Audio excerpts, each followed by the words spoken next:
सबके बीच में उपस्थित हूँ और ये भी शिल्पी का ही देन है और हम सभी कलाकारों का जो एक दूसरे से प्यार है। कोई त्रुटि हो तो मैं क्षमा चाहूँगी, क्योंकि जब ऐसा सिचुएशन था, जब दुख की घड़ी थी, सभी लोगों ने सोशल मीडिया के माध्यम से देखा ही होगा, एक मंच के दौरान जो गोली लग गई थी मुझे। लेकिन आज आप सबके बीच में सुरक्षित हूँ और स्वस्थ हूँ, ये सब तमाम आप सभी भगवान रूपी जनता जनार्दन का ही प्यार है। क्योंकि पहले तो मैं सिर्फ सुनती थी कि निशा आपका फॉलोअर्स बहुत ज़्यादा है, आपको प्यार करने वाले बहुत फैंस हैं, चाहे हम जितने कलाकार हैं सब लोग सुनते हैं, लेकिन जब दुख जिंदगी में आता है तब पता चलता है कि आजीवन जिंदगी में कौन किसका साथ देता है, कौन नहीं देता है। और मेरे साथ तो तमाम जनता जनार्दन, भगवान रूपी जनता जनार्दन का प्यार था, तो मुझे बचना ही था। मैं तो आशा उम्मीद छोड़ दी थी कि मैं कभी गा भी पाऊंगी, लेकिन आप सबके बीच में जब आप सबका प्यार आशीर्वाद देखती हूँ तो दोबारा आप सबके बीच में हूँ। एक कहावत है ना, कोट दीजिएगा भैया, यही छोटू कोट दीजिए ना। आप सभी, सिर्फ मैं ही नहीं, आप सबके भी जिंदगी में कभी दुख है ना, क्योंकि जिंदगी का नाम ही है संघर्ष और दुख सुख तो आता रहता है। लेकिन कहना है कि मारने वाला है भगवान, बचाने वाला है भगवान, कि मारने वाला है भगवान, बचाने वाला है भगवान, कि बाल न बाका होता उसका, कि बाल न बाका होता उसका, कि जिसका रक्षक दया निधान, कि मारने वाला है भगवान, बचाने वाला है भगवान, मारने वाला है भगवान, बचाने वाला है भगवान, बाल न बाका होता उसका, बाल न बाका होता उसका, बाल न बाका होता उसका, वो जिसका रक्षक दया निधान।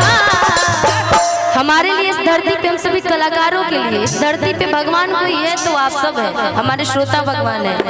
उन्हीं को हम सब भगवान मानते हैं। आप ही के कारण तो सब कुछ होता है। कि मारने वाला है भगवान, बचाने वाला है भगवान, मारने वाला है भगवान, बचाने वाला है भगवान, मारने वाला है भगवान, बचाने वाला है भगवान,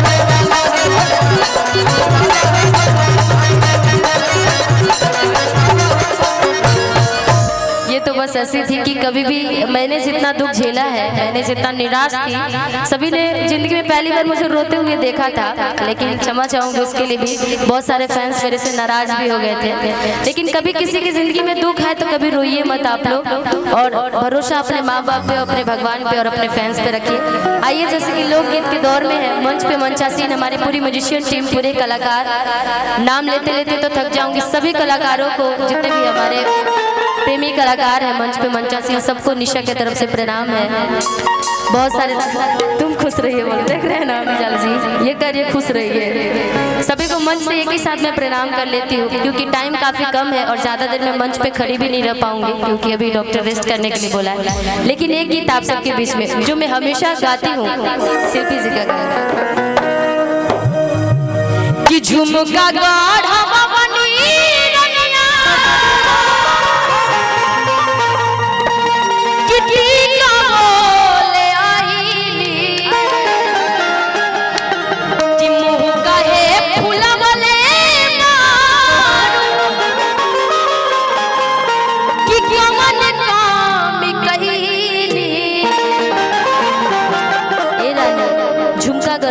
टीका ले ले, लेकिन पता ना तू नाराज बारू तो कहे नाराज बारू हमरा से। पत्नी पूछे तरीका कि झुमका गाढ़ा भवानी रनिया, कि टीका बोले आईली, कि मोह काहे फुलवले माँ, कि कवन काम कईली। पत्नी का भाव प्यार से पति के लिए क्या है कि हमर घूंघट उठैला ना, चिन्ह कुछ लेके आइला ना, त देहिया खोजे हमर हिल तोरा बलम के तोरा सुतैला ना, हमके तोरा सुतैला ना, त देहिया खोजे हमर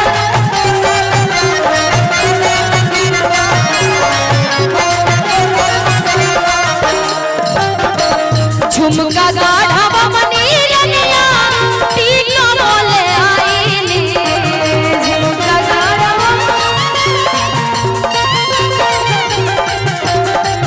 मुँह काहे फुलवले कमल जाम कैली बहुत शुक्रिया नागेंद्र उजाला जी के मुँह काहे फुलवले कमल जाम कैली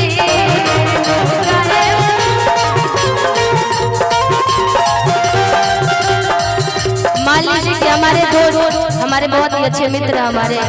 विजय चौहान जी जो कि हमारी इन दोनों की बड़ी अच्छी बॉन्डिंग है हम दोनों की जिससे बड़े लोग जलते भी है ना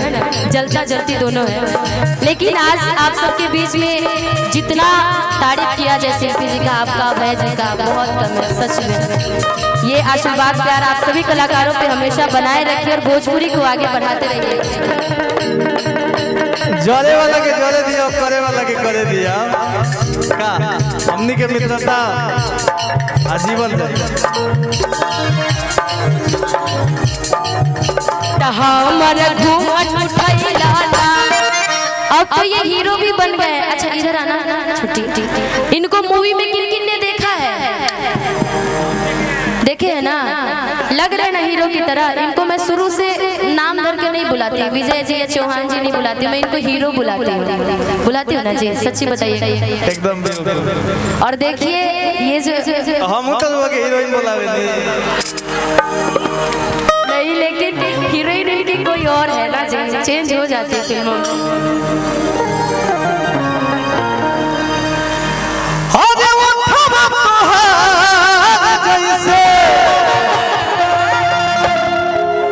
अब हो के गिरनिया अखिया में प्यार के समाइल बा दुनिया अरे बिंदिया बुझला ऐसे जैसे चांद सजवले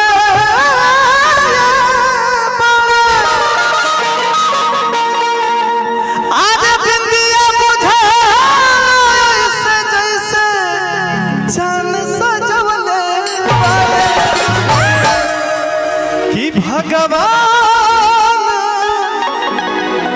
बड़ी फुर्सत से भैया अजय भैया ही का अच्छा तो कि भगवान बड़ी फुर्सत से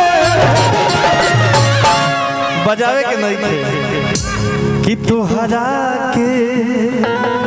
बनौले बड़े अगर तुम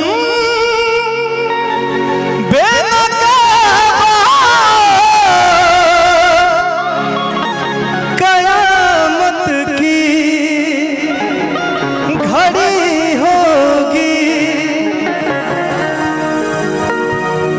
कि हमें अपनी बड़ी होगी तुम्हें अपनी बड़ी होगी अगर तुम बेनकाब हो कयामत की घड़ी होगी। अरे हाँ गुलाबी गुलाबी कि जवाना में के पहिरास राउर भाभी चली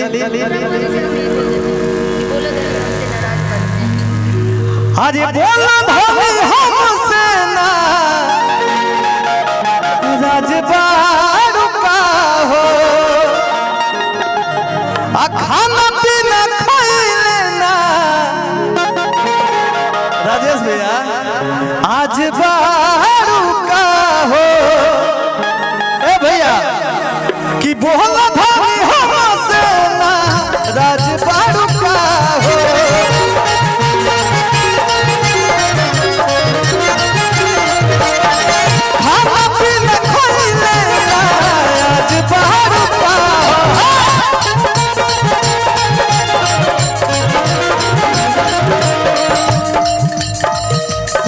झीले आदि सारी सैया झीले आदि सारी कॉलर गुलाबी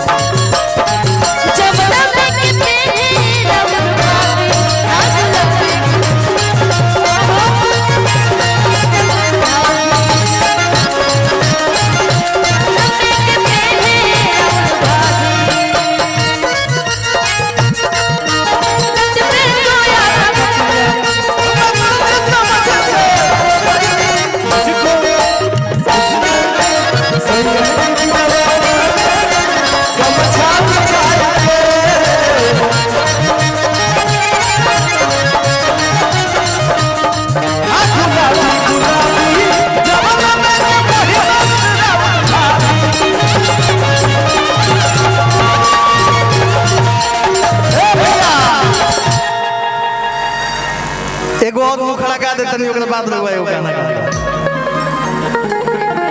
एगो औरतिया कहतिया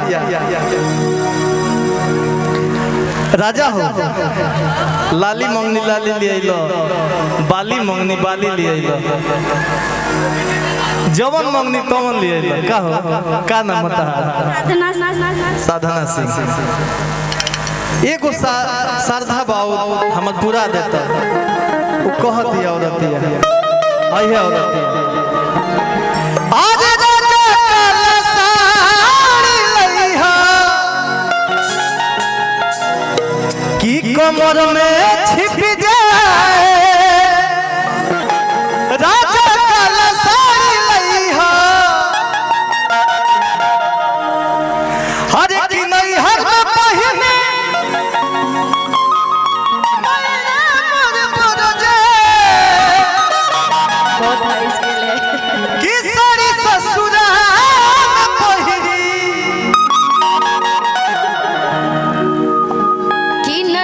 जड़ जाए कि सारी ससुरा में पहिरी आहोई न नदिया जड़ी जाए राजा काला साड़ी लईहा ओ राजा काला साड़ी लईहा कमर में छिप जाए काला साड़ी लईहा कमर में छिप जाए राजा काला साड़ी लईहा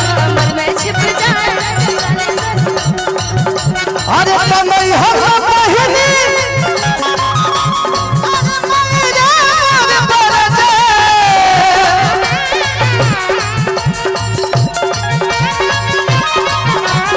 साड़ी ससुरा में हर साड़ी ससुरा में हर साड़ी ससुरा में बहिनी ससुया जड़ी जाए राजा काला साड़ी लई हो